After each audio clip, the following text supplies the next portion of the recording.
Bem, eu começo por me apresentar, ou pelo menos já fui apresentada. Sou Joana Iglesias. Começo por dar os parabéns, efetivamente, a todos os oradores que já estiveram no dia de hoje a partilhar as suas experiências dentro daquilo que é a alimentação e dentro dos problemas circulatórios e das doenças cardiovasculares. Agradecer a toda a organização o convite, porque é sempre um prazer participar neste tipo de partilhas e de intervenção, porque considero efetivamente que é nestes momentos que todos com as partilhas vamos ganhando mais conhecimentos, a experiência e vamos enriquecendo todas as nossas intervenções enquanto profissionais.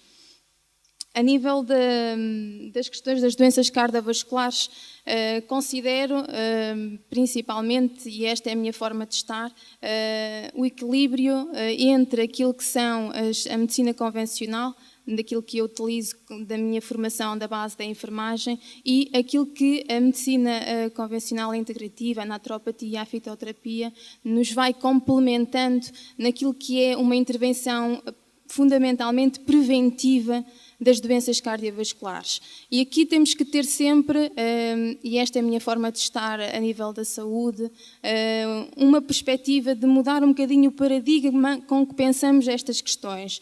Porque, efetivamente, quando falamos em problemas circulatórios ou de sistema circulatório das doenças cardiovasculares, pensamos sempre na questão da doença. E, fundamentalmente, hoje em dia, e cada vez mais, temos que pensar, sim, na questão da prevenção da doença. Se somos saudáveis, temos que nos manter saudáveis. Se começarmos a desmistificar estas questões também junto dos nossos utentes, dos nossos clientes, vamos conseguir, efetivamente, a prevenção, que é o grande objetivo e a grande força de intervenção da fitoterapia e da naturopatia. As doenças cardiovasculares têm e continuam a ter dados que nos assustam e nos preocupam, e todos os dias ouvimos falar um bocadinho nos mídias destas questões. É a principal causa de morte e de incapacidade a nível mundial, e Portugal está incluído. É a principal causa de morte em Portugal, sobretudo nas pessoas com diabetes. E aqui está uma questão que mais à frente iremos aprofundar um bocadinho. 35 mil portugueses ao ano morrem de doenças cardiovasculares. 36% da população adulta portuguesa sofre de hipertensão arterial e mais de 70% das pessoas com diabetes mellitus tipo 2 morrem com doenças cardiovasculares. Isto são dados preocupantes e que nós temos aqui uma corresponsabilidade de transformar e modificar positivamente estes dados estatísticos. Em nível dos fatores de risco, abordo aqui só os fatores de risco modificáveis, porque é neles que nós efetivamente temos uma intervenção ativa, como profissionais a nível da nossa intervenção, mas também como pessoas, e vamos percebendo isso, e é isso. Uma das coisas que procuro sensibilizar é efetivamente isso. Todos nós temos uma responsabilidade relativamente à nossa saúde e temos que perceber de que forma é que temos que intervir para nos mantermos saudáveis e reduzir estes riscos das doenças cardiovasculares e de outras patologias de uma forma geral.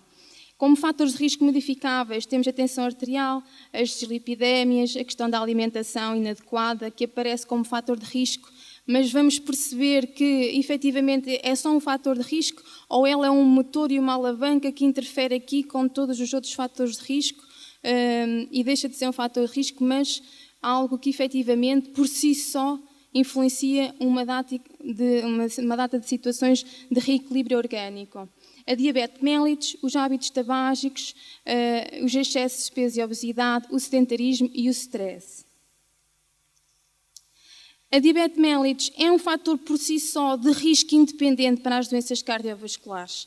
É uma doença metabólica com consequências vasculares quando não é controlada, porque promove e provoca a aceleração dos processos ateroscleróticos e daí todas as consequências depois vasculares que normalmente quando esta patologia não é controlada ou quando não temos a prevenção e o controle vamos desencadear. Um dado estatístico Um estudo que consultei também valida isto mesmo, para nos fazer refletir. É que as pessoas com diabetes tipo 2, comparativamente com as pessoas não diabéticas, têm uma maior carga de placa aterosclerótica, maior volume de ateroma e menos diâmetro luminal das artérias coronárias.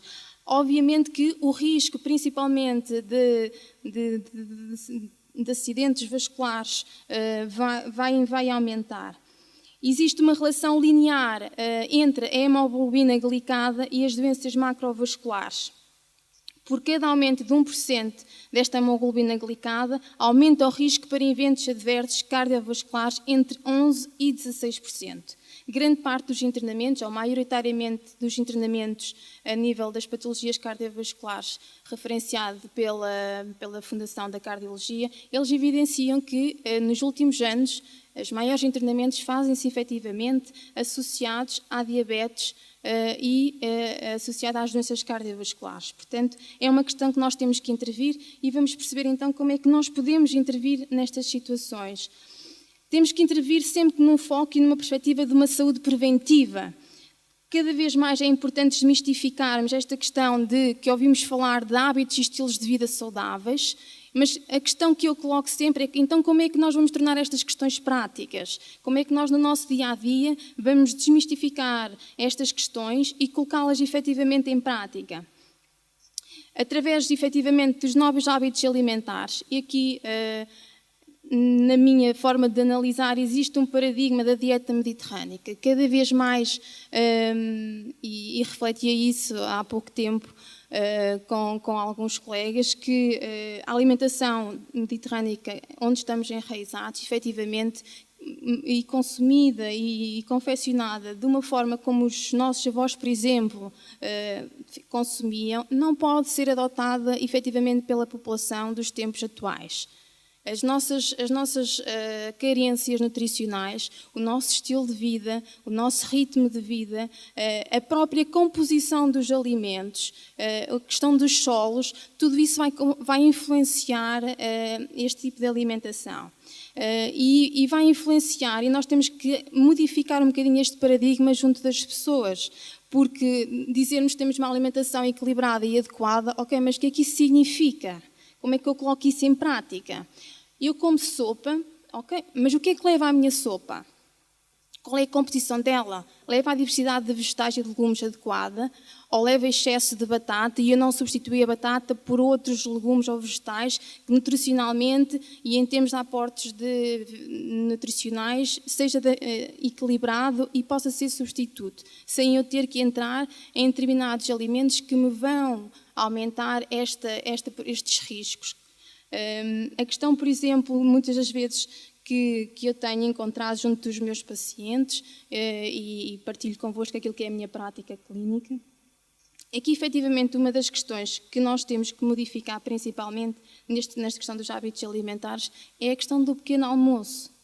Comemos efetivamente o bom português, isto não é fazer juízos de valor, mas efetivamente grande parte da população gosta de comer o seu pão com a sua manteiga e o seu copo de leite com café, efetivamente. É uma realidade. E muitas vezes quando eu questiono que tipo de pão, que qualidade de pão é este, dizem-me, a resposta que muitas vezes ouvimos é mas tem sementes, já é um bocadinho mais saudável. Mas temos que ter aqui algumas noções relativamente a esta questão de ter adição de sementes. As sementes efetivamente são saudáveis, mas que tipo de farinha tem aquele pão? Que tipo de fermento é que aquele pão tem? Porque isso vai influenciar a questão do risco cardiovascular, porque nutricionalmente empobrece o pão. Nós temos hoje em dia já muitas alternativas e com sabores até muito semelhantes à farinha de trigo ou de centeio que habitualmente gostamos mais.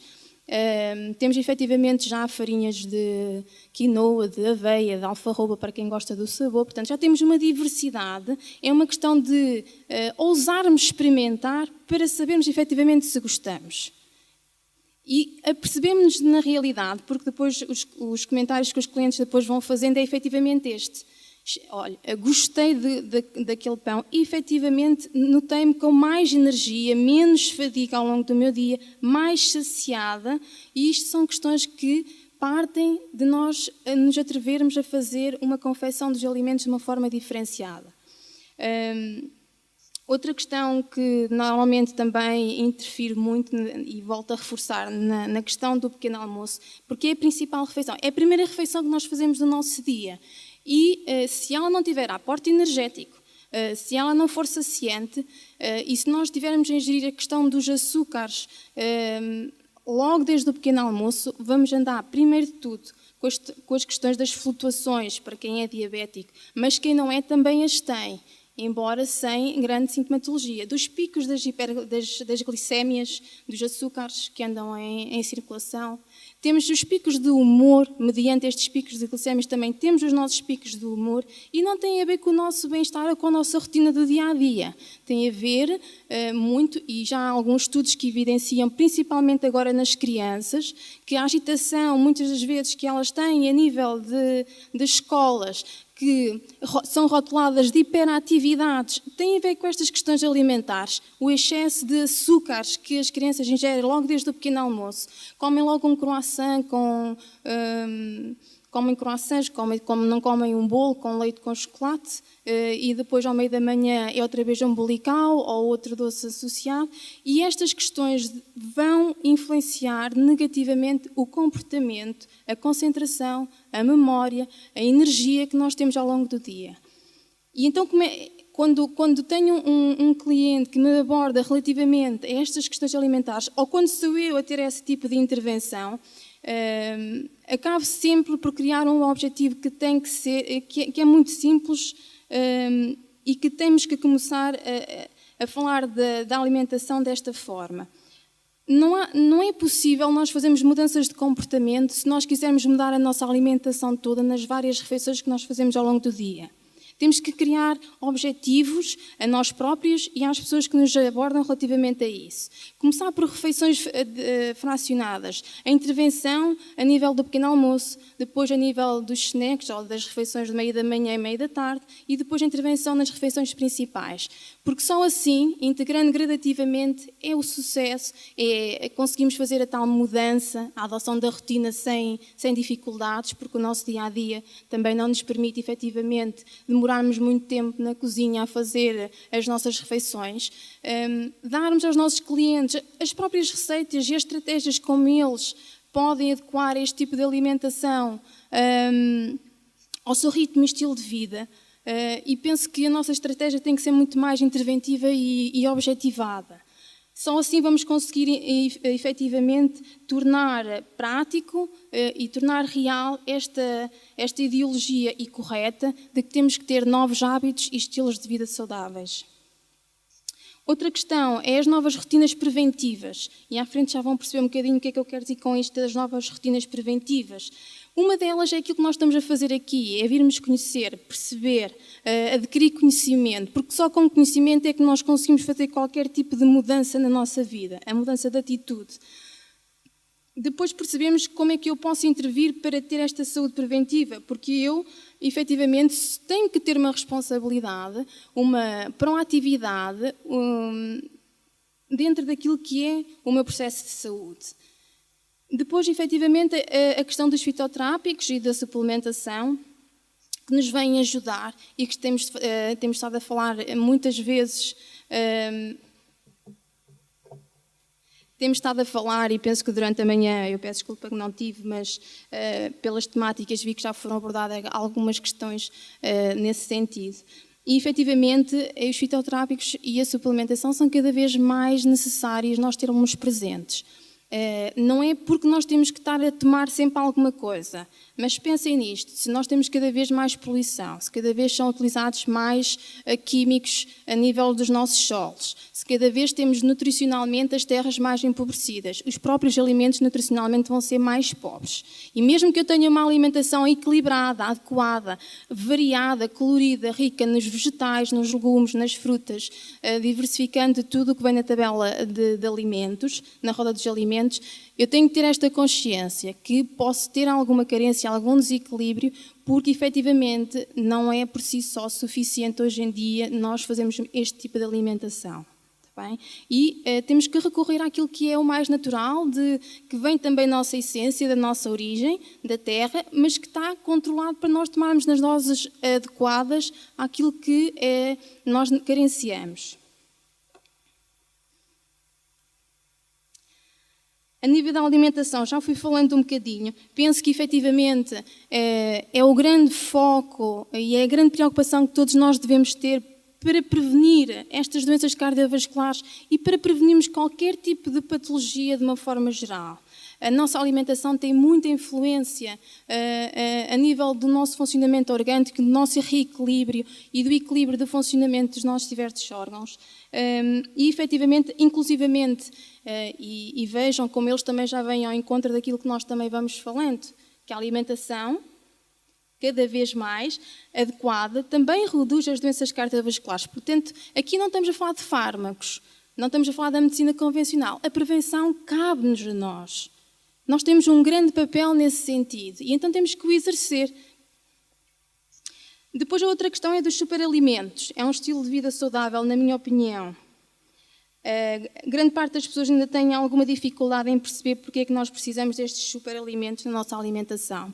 Eu costumo dizer que é só uma forma de nós termos concentrado, muitas vezes biológicos, porque penso que devemos procurar que sejam biológicos, sem químicos, de uma forma controlada, termos de uma forma concentrada determinados alimentos que nutricionalmente são fundamentais na nossa alimentação.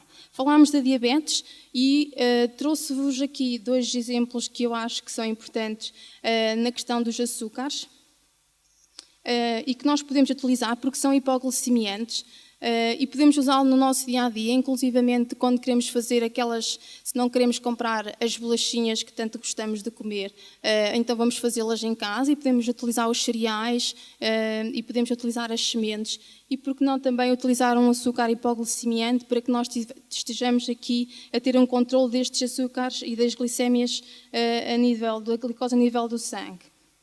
Esta tem um sabor mais caramelizado.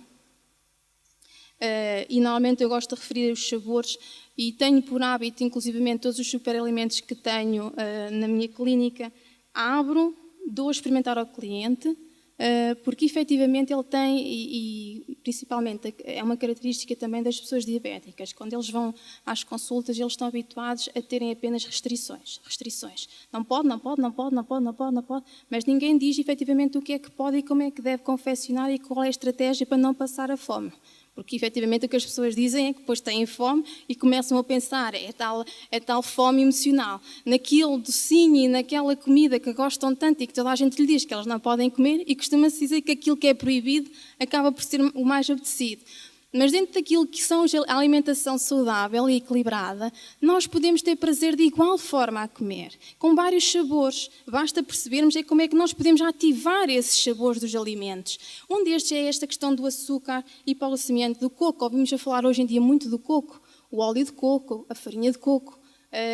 Tem um sabor caramelizado, já dá um sabor diferente se colocarmos um bocadinho numa bebida vegetal, de arroz, que até acaba por ter menos, um sabor mais neutro, já temos um sabor diferenciado.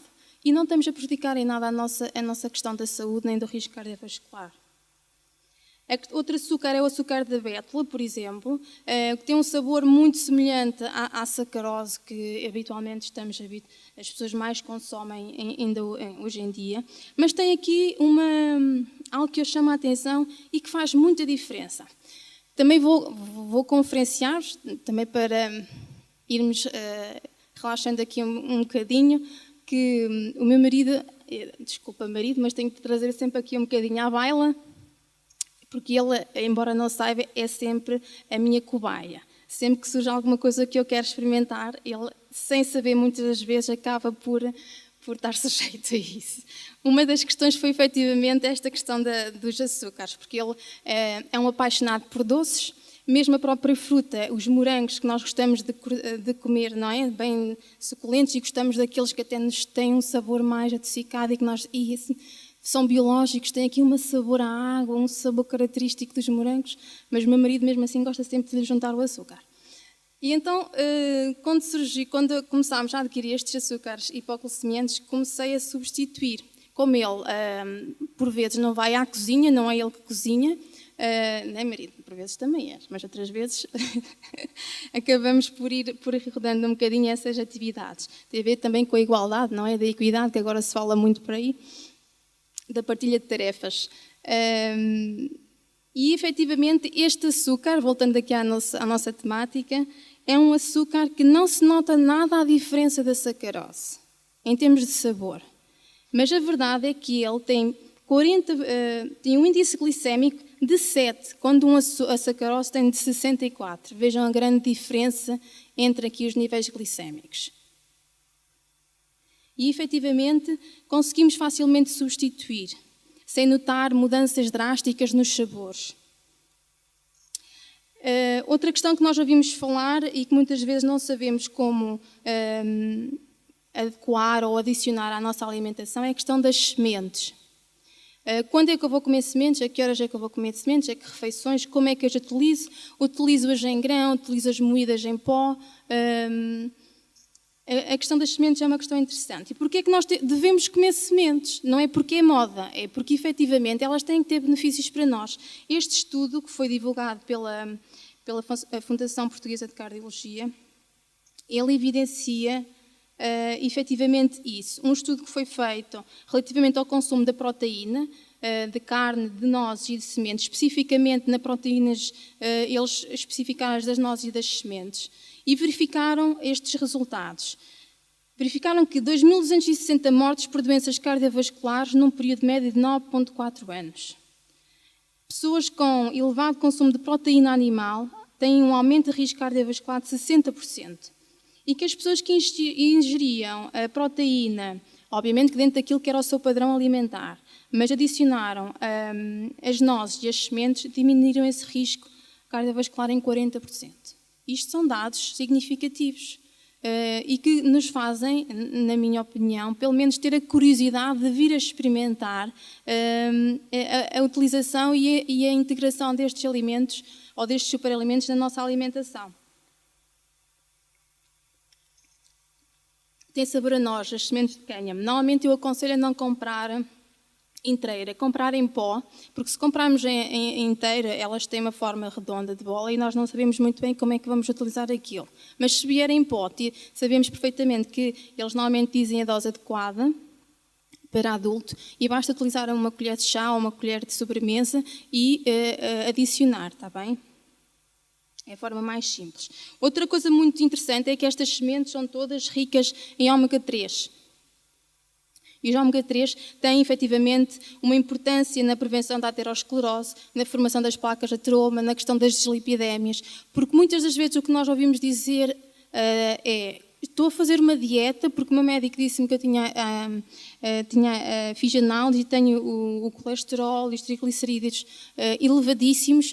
Faço uma alimentação diversificada e mesmo assim tenho o colesterol elevadíssimo. Não consigo perceber porquê. Muitas vezes falta-nos este tipo de alimentos, estas sementes, estas fibras, que nos vão gradativamente, porque tem diminuir o depósito destes lípidos na parte vascular, reduzir estes processos inflamatórios e faz distinção e diferença na alimentação, está bem? A chia é outra semente e são estas duas que eu selecionei porque são as mais fáceis de integrarmos na alimentação.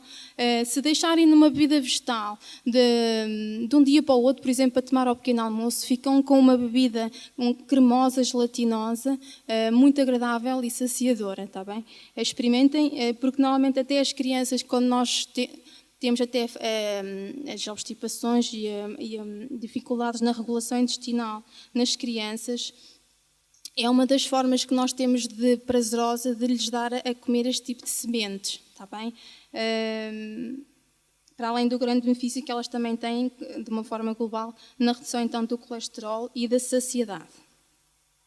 Depois temos as outras proteínas que já estamos mais habituados a integrar na nossa alimentação, que são os brócolos, as ervilhas e por aí fora.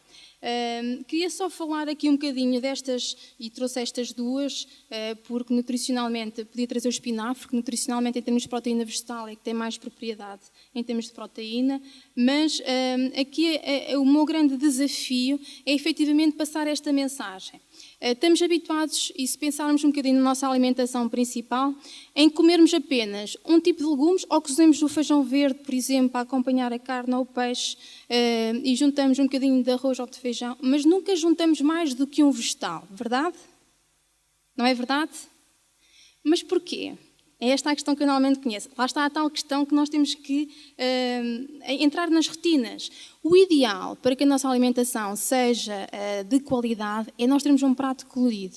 E não tenham medo de fazer vários legumes, vários vegetais cozidos, salteados e acompanhar simultaneamente com a salada e a salada levar algumas especiarias, porque temos uma diversidade de alimentação. Vamos ter uma saciedade muito maior, um aporte energético também maior e acabamos por estar a ingerir maior quantidade de alimentos funcionais, de alimentos que nos dão aqui um enriquecimento em termos de saúde e bem-estar e em termos da prevenção cardiovascular. Portanto, desafiem-se a fazer as várias misturas de vários legumes, vários vegetais em simultâneo.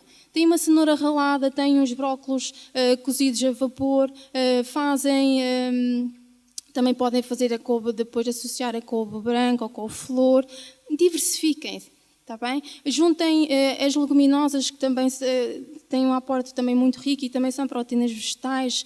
Se ficam com algumas gases, alguma flatulência quando comem o feijão ou o grão, opta pelas vagens, que são nutricionalmente equiparadas, mas que não causam tanto desconforto gastrointestinal. Associem estes verdes e entrem aqui um bocadinho nestas modas, porque são saudáveis, dos smoothies e dos batidos nas bebidas vegetais ao pequeno almoço ou ao lanche, porque também estamos a integrar proteína vegetal. Vamos ter saciedade, vamos ter energia, porque não podemos esquecer que as proteínas acabam por ser, imaginem, as paredes de uma casa, a construção de uma estrutura de uma casa, que isto são as proteínas, porque elas têm todo o cimento que mantém a estrutura fixa. Eles vão buscar, e este cimento são estes aminoácidos e esta riqueza nutricional que as proteínas vegetais têm. Esta é um bocadinho a minha forma de ver e depois experimentar os sabores. Porquê que só temos que fazer o puré de batata e não podemos fazer um puré de ervilha?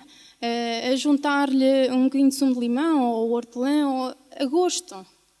Porquê que fazemos a sopa com os vários legumes e os vários vegetais, até podemos juntar a leguminosa? Porquê que não juntamos também o açafrão, as especiarias, que ativam um bocadinho mais o sabor dos próprios alimentos da sopa? Se fizerem na salada, por exemplo, eu gosto de misturar a rúcula, que é um bocadinho mais azeda, com o agrião, por exemplo. Gosto de misturar com uma cebola roxa, e só estou a partilhar exemplos porque essa é a forma mais prática de nós vermos as situações alimentares. Mas gosto de juntar um bocadinho do açafrão quando estou a temperar. Porquê? Porque, efetivamente, é como se nos puxasse mais o sabor dos próprios alimentos. E o açafrão, como anti-inflamatório, e, por exemplo, há muitas doenças cardiovasculares que têm estes processos inflamatórios vasculares, mas também nas doenças osteoarticulares, que temos muitas inflamações articulares, dores articulares, somos uma população suscetível a isso. O açafrão é algo que nós devemos integrar diariamente na nossa alimentação. É um excelente anti-inflamatório, para além de os benefícios de ateroscleróticos na prevenção deles e na redução deles, que ele também tem. Não me vou estender na questão dos fitotrópicos. Costumo efetivamente falar um bocadinho desta área, mas não me posso estender porque já sei que também não posso abordar tudo. Daquilo que gosto e que tenho prazer em falar. Trago este ano uma questão que no primeiro congresso internacional que foi feito em Leiria, o meu marido atraiçoou-me ali um bocadinho na caminhada e ele é que era para ser orador, mas depois, à última da hora, empurrou-me um bocadinho para a frente para que eu fosse eu a oradora. E levámos um tema relativamente a isto da magnetoterapia. A magnetoterapia é a terceira ciência da naturopatia, na altura muito pouco falada, embora felizmente e atualmente já se fala muito da magnetoterapia na questão das terapias para o controle da dor e da redução dos processos inflamatórios, principalmente na área osteoarticular. Na altura nós levámos a magnetoterapia associada à saúde preventiva da mulher. Bem, hoje trazemos a magnetoterapia associada aqui às questões cardiovasculares, com algumas novidades que nós próprios, para nós foi novidade há relativamente um ano, talvez, em que tivemos o conhecimento destes acessórios que vou partilhar convosco e que efetivamente dão autonomia para cada um os utilizar e ter esta prevenção destes riscos cardiovasculares e todos os fatores de riscos que lhes estão associados. Partilho convosco alguns destes estudos. Efetivamente, relembro que a magnetoterapia tem benefícios terapêuticos, a ativação da circulação, a melhoria da oxigenação celular, aumenta a ionização sanguínea, melhora a atividade fisiológica orgânica, melhora a parte do sistema imunitário e no controle da dor, entre outros. Dos estudos que eu vou partilhar, são estudos que são feitos, curiosamente, e acho estes dados interessantes porque nós, europeus, temos conhecimento, mas muitas vezes temos alguma dificuldade, e falo por experiência própria, em os colocar no papel para os transmitir e os partilhar cientificamente. E é importante nós partilharmos dessa forma. São estudos das terapias por campos magnéticos efetuados em países europeus, mas também Estados Unidos, China e Japão. Aliás, uma das novidades que eu descobri dentro desta área, efetivamente, tem origem japonesa. Sobre os estudos científicos, 43% de estudos realizados em humanos, e, infelizmente alguns, grande parte deles, mesmo assim, são feitos em animais. 75%, mas eu gosto de ver na outra perspectiva, é que sendo uma ação terapêutica, eles beneficiaram com isso. 75% dos resultados publicados evidenciam os efeitos terapêuticos superiores em relação ao grupo de controle relativos a outras técnicas.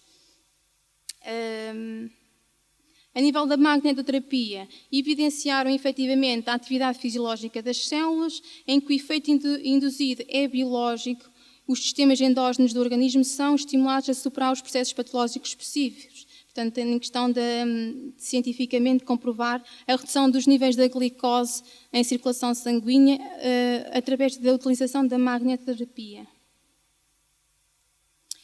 Outra questão, outra evidência científica a nível do sistema circulatório, a nível da microvascularização, da vasodilatação, hipotensor, na questão da melhoria do fluxo sanguíneo, da ativação da questão circulatória. E esta questão é interessante porque refere-nos aqui uma situação de uma circulação periférica em que, efetivamente, havia uma isquémia, portanto, uma isquémia no osso fémur.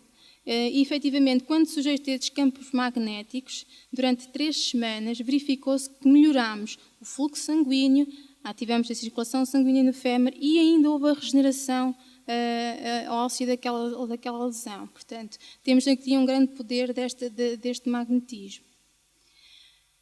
A nível do infravermelho longo, o chamado Firepower, que foi assim que lhe chamaram, foi um cientista japonês que o descobriu, o Dr. Toshio Komori. Podem pesquisar, porque ele tem desde vídeos a muita investigação, até publicada a nível da PubMed, de todos os estudos que validam e dão cientificidade e credibilidade a estas terapias.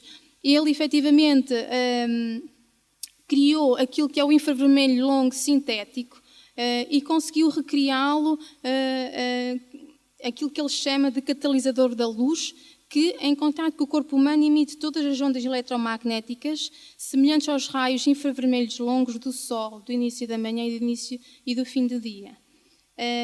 Este FIR, este infravermelho, é produzido a partir de nanopartículas de metais nobres, e tem como benefícios terapêuticos ajudar a reequilibrar o metabolismo, a regulação da pressão arterial, auxilia na prevenção das doenças cardiovasculares e a ação anti-inflamatória e analgésica. A nível do sistema circulatório, um dos muitos estudos publicados pelo Dr. Toshiko Komura, ele diz que a energia do Firpower aumenta a produção do óxido nítrico gasoso, que provoca a vasodilatação e promove a eliminação das placas de ateroma. E ainda a eliminação dos radicais livres existentes a nível do organismo. Ele faz uma comparação à aspirina. Em 48 horas é possível diminuir esse colesterol e melhorar o fluxo sanguíneo. Este efeito equivalente ao provocado pela aspirina sem os seus efeitos colaterais. E, efetivamente, tenho já alguns casos de benefício a nível das dislipidémias com a utilização do infravermelho do Firpower. Outra evidência científica, sucintamente, controle dos fatores de riscos cardiovasculares, de uma forma global. Ele tem um poder de prevenção e de redução dos fatores de risco cardiovasculares notório na regulação da pressão arterial, na regulação da dislipidemia por inibição da peroxidação dos lípidos, na questão inclusivamente da complementar na gestão de peso para combatermos a questão da obesidade e do excesso de peso. E eles evidenciaram nos estudos que roupa que eles tinham, não sintética, com Firpower, aumentava a microcirculação, ativava inclusivamente a parte linfática e do fluido sanguíneo periférico, fazendo a eliminação de toxinas, destes radicais livres, depurando o organismo. E tem ainda uma ação de desintoxicação e nutrição celular. Este efeito de clusters tem a ver com... É como se provocasse a fragmentação da molécula de água, que é condutora de todos os nutrientes e da parte da alimentação, digamos assim, da parte celular, e faz com que uma parte da molécula se agarre aos radicais livres e as conduza para a depuração.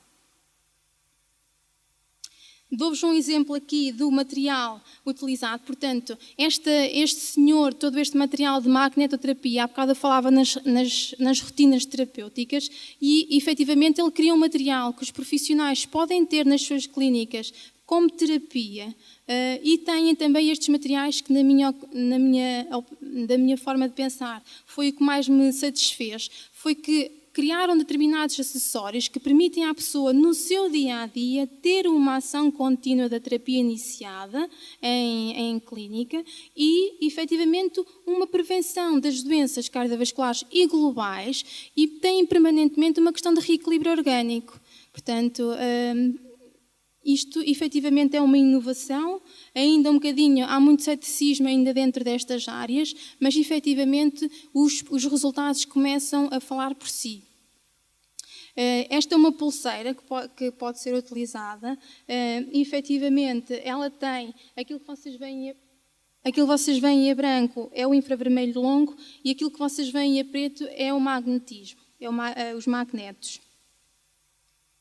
Porquê? Porque também está comprovado que abaixo dos 800 Gauss nós estamos todos sujeitos ao magnetismo terrestre e quando nós baixamos de um determinado nível, eu penso que é entre 500 e 800, não quero estar aqui a induzir em erro, mas penso que é isso. Quando nós baixamos de estar fora deste campo magnético no nosso dia-a-dia, abaixo dos 500 a 800 Gauss, estamos sujeitos então a estes riscos de adquirir doença e de haver desequilíbrios orgânicos. E, efetivamente, nós estamos cada vez mais sujeitos a isso, porque estamos cada vez, já não andamos como os nossos avós, descalços na terra nem pela rua, cada vez temos mais cimento, paredes e cada vez estamos mais em locais fechados e não estamos sujeitos a estas questões do magnetismo terrestre que nos iam mantendo com o organismo mais equilibrado e saudável e com menos patologias, cada vez aparecem mais. Tem várias cores, feitios. Outra questão também que eles têm, efetivamente, e que também têm tido, embora ainda não tenham muitos estudos dentro desta área, que tem a ver com a alcalinização da água. Eles têm uma garrafa com um material não tóxico e têm essa peça aqui, que se apresenta aqui de lado, que é uma peça que tem agora esqueci-me do nome, Tem minerais raros, que depois, se tiverem curiosidade, poderei partilhar convosco quais são, em que eles promovem esta alcalinização e depuração da água, está bem? E na base tem o magneto. Portanto, nós conseguimos ter uma magnetização e uma depuração do nosso organismo quando ingerimos a água. Qualquer água nós colocamos nesta garrafa e é esta pecinha, com o material que ela tem, que vai, primeiro de tudo, com o magneto e com esta peça que vai conseguir efetivamente. Ela cria um ímã para as questões dos radicais livres das toxinas orgânicas, para que elas sejam eliminadas através principalmente da urina, e tem esta questão da magnetização, que melhora toda a parte dos benefícios que vimos anteriormente, efetivamente na questão da patologia, dos riscos das doenças cardiovasculares. A alcalinização, tanto da alimentação como da água, cada vez é mais importante, porque a alcalinização também permite baixar os riscos de contrair doença. Está bem? Penso que é uma novidade. Esta peça também pode ser colocada num jarro de vidro, não pode ser colocada não é aconselhado, numa questão de outro material plástico e tóxico. Pronto. Colocando qualquer água na garrafa, ao 5 a 10 minutos, já podemos ingerir a água, está bem? Porque ela já se encontra e nós vemos pela migração das próprias esferas daquela pecinha. Porque elas depois acabam elas ficam fragmentadas e quando a água está pronta, elas ficam juntas.